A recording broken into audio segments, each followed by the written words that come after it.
Student, माँ आशापुरा विद्या संकुल से मैं हेतल गोस्वामी आज आपको पढ़ाऊंगी स्टैंडर्ड 10th सब्जेक्ट संस्कृत और चैप्टर नंबर 6 एपिसोड वुड। यह हमारा क्रॉस है जिसमें काष्ठखंड जिसका हेडिंग है काष्ठखंड, लकड़ी का टुकड़ा जिसमें a piece of wood, wood यानी लकड़ी और पीस यानी खंड, तो जिसका पार्ट बोलना लकड़ी का टुकड़ा। मैं आपको इसके बारे में बताती हूँ। In old age educational system of India, victory of protector and disciple was a great important. It was the tradition that a student had to Gurukul for his student, and so both of them had a chance to stay together for a whole day. Guru used to branch of pupil at any time and any place. As a result, a student used to get a chance to acquire knowledge sometime naturally or sometime suddenly. Today also this tradition has been proposal in Gurukul and Pathshala, following age-old method and teaching and learning of Sanskrit. One of such a indeed innocence is present in this lesson. Guru, while moving on the bank of river with his disciple, suddenly watched a piece of wood floating off water in the river. At once, Guru's sharp intelligence become active to important, very significant knowledge to his disciple. The knowledge presented by Guru to his disciple is very applicable even today. अब क्या कहा गया है कि प्राचीन भारतीय प्रणाली में जो गुरु और शिष्य का जो संबंध था, सानिध्य, वह बहुत ही महत्व का था, जिसमें गुरु हैं वो अपने गुरुकुल में निवास करते और जो उनका स्टूडेंट है वह भी उनके साथ उनके गुरुकुल में विद्याभ्यास के लिए जाता। पूरे दिन वह अपनी परंपराओं के अनुसार पूरा दिन उनके साथ रहता। जिस तरह से उनके जो गुरु हैं वो उनको किसी भी समय पे, किसी भी टाइम पे उनको कुछ ना कुछ नया ज्ञान देते। इस ज्ञान के कारण उनका जो माइंड है वह बहुत ही शार्प हो जाता। इस परंपरा को आज भी हम प्राचीन पद्धति में पाठशालाओं और स्कूल के नाम से जानते हैं। यह चैप्टर में एक ऐसा प्रसंग है जिससे गुरु और शिष्य का संबंध है और भी गाढ़ा हो जाता है, और जो गुरु हैं वो किस जगह पे और कौन कौन सी चीज़ों के लेके अपने स्टूडेंट को कुछ नया सिखा सकते हैं। यह चैप्टर में जो गुरु हैं वह घूम रहे थे और वहाँ पे गंगा नदी पे वह एक पानी में वह एक लकड़ी को देखते हैं, जिससे वह अपने शिष्य को कुछ नया सिखाने की बात से सहमत होते हैं। वह उसे बुला के उनके बारे में वह बताते हैं। अब है दूसरा paragraph. Floating is an inherent property of would. Fortunately it has reached a river beating the sea. So naturally this piece of wood is lucky info to much the sea. A treasure of jewels, but learned Guru can see even absent if the path absent through luck by chance. Pointing out thus absent, Guru informed to disciple that the piece of wood keeps processing itself from thus absent. Then only it can reach the sea, otherwise not. अब क्या कह रहे हैं कि काष्ठखंड जो लकड़ी का टुकड़ा है वह अपने जन्म से ही पानी में रहने का गुण उसमें है। किस तरह? वह उसे हम पानी में डालेंगे तो वह तैरेगा। इस तरह से वह अगर जो उस नदी में से वह समुद्र में से नदी में और नदी में से समुद्र में, इसी तरह वो आ जाएगा। फिर वह काष्ठखंड है उसे हम समुद्र में पहुंचने का उसका जो स्वाभाविक सौभाग्य है उसके बारे में बताया गया है। फिर जो गुरु हैं वो अपनी दृष्टि से, अपने ज्ञान की दृष्टि से वह जो विघ्न है उसके विघ्न में कौन कौन से विघ्न आएंगे उसके बारे में उसे बताते हैं। किसे? कि अपने स्टूडेंट को, अपने शिष्य को ध्यान बताने के लिए, ध्यान लगाने के लिए गुरु है वह उसे बताते हैं। अगर जो ये काष्ठखंड है अगर अपने विघ्नों से बचना चाहता था तो वह समुद्र में पहुंच सकता है, वरना नहीं। अब है तीसरा पैराग्राफ।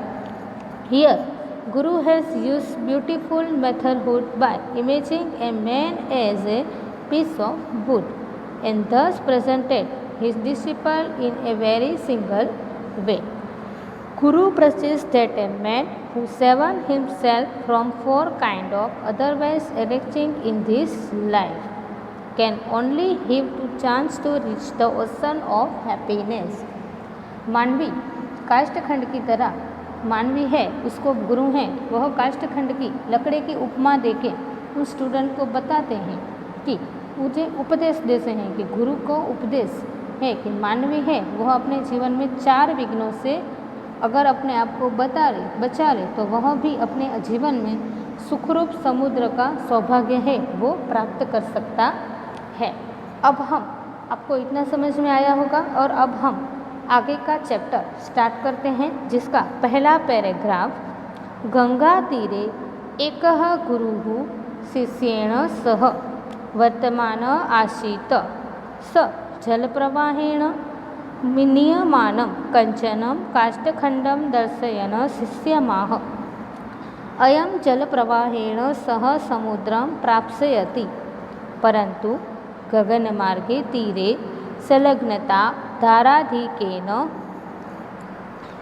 जले निमग्नता आवर्तपातता जलनदी वियोगस्वेति चत्वारो विघ्नाः न भवेयुः तदा एव। अब क्या कर रहे हैं कि पहले हम हैं इसके हार्ड वर्ड समझते हैं, जिसमें गंगा तीरे तो गंगा नदी का किनारा, on the bank of the river. इसी तरह है शिष्येण सह अपने स्टूडेंट के साथ, शिष्येण सह अपने स्टूडेंट के साथ वर्तमान आसीत् वॉज वंडरिंग, वर्तमान आसीत् तो वहाँ पे घूम रहे थे, किसके साथ? अपने स्टूडेंट के साथ। अब है आगे जल प्रवाहेण। जल प्रवाहेण का मीनिंग होगा by the current of water, पानी के साथ, पानी के प्रवाह के साथ। नियमानम लेके जा रहा था, that which a being correct of. उसके बाद है कांचन काष्ठखंडम, ए कर्टेन पीस ऑफ वुड, लकड़ी का टुकड़ा। दर्शयन, दर्शयन का क्या मीनिंग होगा कि देखना, तो शोइंग। उसके बाद है शिष्य माह, तो स्टूडेंट के साथ, स्टूडेंट को बताते हुए। और है आगे प्राप्स्यति, प्राप्स्यति का मीनिंग होगा प्राप्त करना, वेल रिच्ड। गगन मार्गे, तो वहाँ पे जो जाने का मार्ग होता है उसे हम गगन मार्ग से जानते हैं, on the way of going, जाने के लिए। संलग्नता तो स्टिचिंग, जो उससे जुड़ना।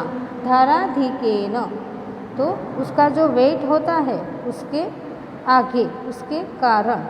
और है आवर्तपातता, फिलिंग इनटू वॉलपुल। अब इसमें किसकी बात है? जो नदी में, जो समुद्र में जो वमड़ होता है, जिसे हम भंवर के नाम से जानते हैं, उसके बारे में बात है। आवर्तपातता, फिलिंग इनटू वॉलपुल, भंवर।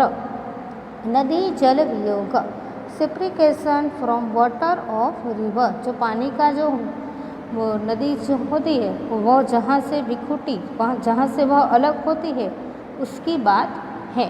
चत्वारः विघ्ना, 4 ऑप्शन, जो 4 विघ्न होते हैं वह। उसके बाद है न भवेयु, अगर ना होते, तदा एव, तभी ही। अब क्या होगा, इसका मैं पहले पैराग्राफ का ट्रांसलेशन करती हूँ कि a curtain spectator was wandering about on the bank of the river. Ganga with his disciple pointing out to a piece of wood being taken away by current of the water. He said to a disciple, "This will reach the ocean, the current of water, but it on the way of going the 4 options such as the doing stretching of the bank being drowned in the water due to exclusivity heaven burden, being catch in whirlpool and suppressing from the water on the river do not issue only that। अब क्या कहा गया है कि जो गंगा नदी है वहाँ पे एक शिष्य है जो अपने गुरु के साथ रहता था, वहाँ पे वह घूम रहे थे। वहाँ पे उस नदी के पानी में वह प्रवाह के साथ एक लकड़ी के टुकड़े को लेते जाते हुए देखा। उस टुकड़े को देखते हुए गुरु हैं वो अपने शिष्य को कहते हैं कि यदि ये जो लकड़ी का टुकड़ा है वह पानी के प्रवाह के साथ समुद्र में सिया में पहुँचेगा, कहाँ पहुँचेगा? समुद्र में पहुँचेगा। बट वहाँ पे जाने का जो मार्ग है, वहाँ पे जाने का जो रास्ता है वो किनारे पे जो जोड़ान होता है किसके साथ? नदी का जो समंदर के साथ जोड़ान होता है वहाँ पे वह रुक जाएगा। क्यों?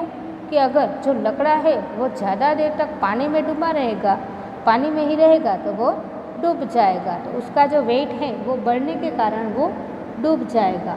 फिर जो वमड़ होता है, क्या जो भंवर होता है पानी में, ए पीस ऑफ व्हर्लपूल, जो पानी में जो भंवर होता है वह है वहाँ पे वो गिर जाएगा, फिर वहाँ से वह नदी के पानी से अलग हो जाएगा।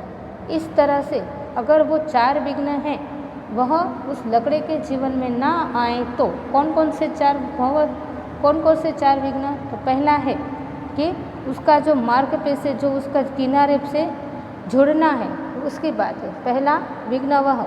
दूसरा है उसका वेट जो बढ़ जाता है तो वह पानी में डूब जाता है, वह उसका दूसरा विघ्न।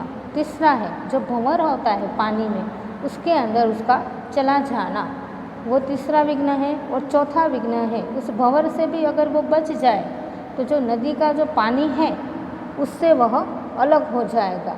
तो अगर यदि ये 4 विघ्न अगर ना आते तो क्या होता, उसके बारे में उसके जो गुरु हैं उसे वो अगले पैराग्राफ में जो बताया है वो हम पढ़ेंगे।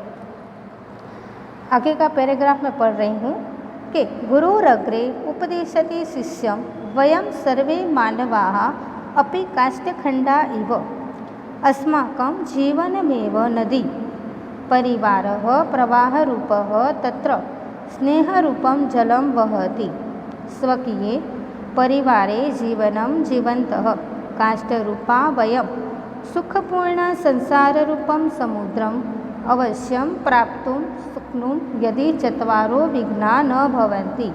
अब क्या कहा है ये दूसरे पैराग्राफ में? पहले हम उसके भी हार्ड वर्ड्स देख लेते हैं कि जैसे कि गुरुरग्रे, तो गुरुरग्रे का क्या मीनिंग होगा? द प्रिपरेटर ऑफ फ्यूचर, जो गुरु के आगे। फिर है उपदेशति, तो उपदेश देना। उसके बाद क्या आएगा कि परिवार, तो परिवार का मीनिंग होगा फैमिली। उसके बाद है प्रवाह रूप, having the option of the current. इसके बाद है स्नेह रूपम जलम, water in the form of love. उसके बाद है जीवंतः, तो लिविंग। काष्ठ रूपाः वयम, we are like piece of wood. सुखपूर्णम, सुखपूर्णम का मीनिंग होगा फील ऑफ द हैप्पीनेस।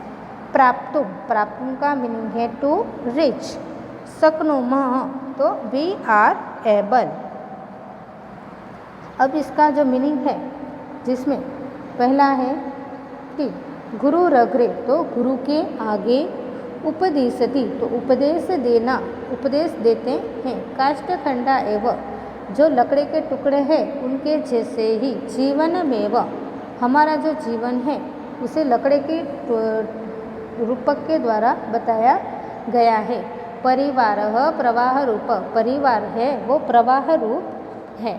स्नेह रूपम जलम, स्नेह रूप जल। स्वकीय परिवारे, अपने परिवार में। जीवनम जीवंत, जीवन जीवना, जीवन जीना। काष्ठखंडम वयम, जो लकड़े के टुकड़े के जैसे हम। सुखपूर्णम, सुख से भरे हुए। संसार रूपम समुद्र, संसार रूपी समुद्र में। प्राप्तुम शक्नुम, पहुँचने के लिए हम शक्तिमान हैं। अब जो इसका ट्रांसलेशन है वो हम पढ़ते हैं। सेकंड पैराग्राफ का मैं ट्रांसलेशन कर रही हूँ। The preparator for future instruction. The disciple, all human beings like as us are also like piece of wood. Our life itself is a river. The family is like the current. The water of love follows in it. Living like in our own family, we, like piece of wood, will surely be able to reach the ocean of the world, full of happiness, if four options do not occur. अब क्या कहा है इस दूसरे paragraph में कि लकड़े की उपमा देके, लकड़े के टुकड़े की उपमा देके हमारा जीवन है, उसके जो 4 विघ्न आते हैं उसके बारे में बताया है। तो हमारे जो 4 विघ्न हैं वो हम देखते हैं। गुरु शिष्य के आगे उपदेश देते हुए कहते हैं कि हम सभी जो मनुष्य हैं वो लकड़े की टुकड़े की जैसे हैं। हमारा जीवन है वो एक रिवर है, एक नदी है। हमारा परिवार है वह प्रवाह रूप है। पहले जिसमें बताया था कि पानी के प्रवाह में समुद्र में जाना, इसी तरह हमारा ये लकड़े के जो 4 विघ्न बताए थे, इसी तरह इस लकड़े की उपमा देके हमारे जीवन के, हम मानवीयों के जीवन के बारे में कहा कि हमारा जो परिवार है, अगर परिवार ही ना होता तो हम कैसे जी पाते। तो हमारा परिवार है तो हम कोई भी मुश्किल में होंगे तो सबसे पहले हमारे साथ वह ही होगा। इस प्रकार से यहाँ पे कहा गया है। इसी तरह हमारा जो परिवार है वहाँ पे स्नेह रूप जल ऑलवेज बहता रहे, हमेशा बहता रहे। अपने परिवार में जीवन जीने के लिए लकड़े का टुकड़ा है, उसका उदाहरण देके लकड़े के टुकड़े में जो 4 विघ्न अगर ना होते तो वो समुद्र से संसार के सागर में पहुंच नहीं सकता। इसी तरह हमारा जीवन भी लकड़े के ये 4 विघ्न हैं, इसी की तरह ही हैं। अगर जो हम हमारे जीवन में जो भी मुश्किलें आएगी और उस मुश्किल का अच्छी तरह से डट के सामना करेंगे तो हम उसके सामने रह पाएंगे। अब उसके बाद है एक लाइन है, जीवने कीदृशाः विघ्नाः भवन्तीति शिष्य अपृच्छत। अब है वह यह बात जानने के बाद कि मानवी को लकड़ी की टुकड़ा की तरह बताया जिसमें परिवार का महत्व दिया, तो फिर वो स्टूडेंट है वो अपने गुरु को पूछते हैं कि अगर जीवन में जो कैसे कैसे विघ्न होते हैं, वह उसे क्वेश्चन पूछते हैं कि जीवन में कीदृशाः विघ्नाः भवन्ति। तो शिष्य हैं वो अपने गुरु को पूछते हैं कि जीवन में कैसे कैसे विघ्न होते हैं। मैंने आपको इतना तक कराया है, फिर अब इसके आगे का है वो हम आगे के वीडियो में देखेंगे। आई होप आपको इतना समझ में आ गया होगा और इसे रिवाइंड भी करते रहना है घर पे। Thank you.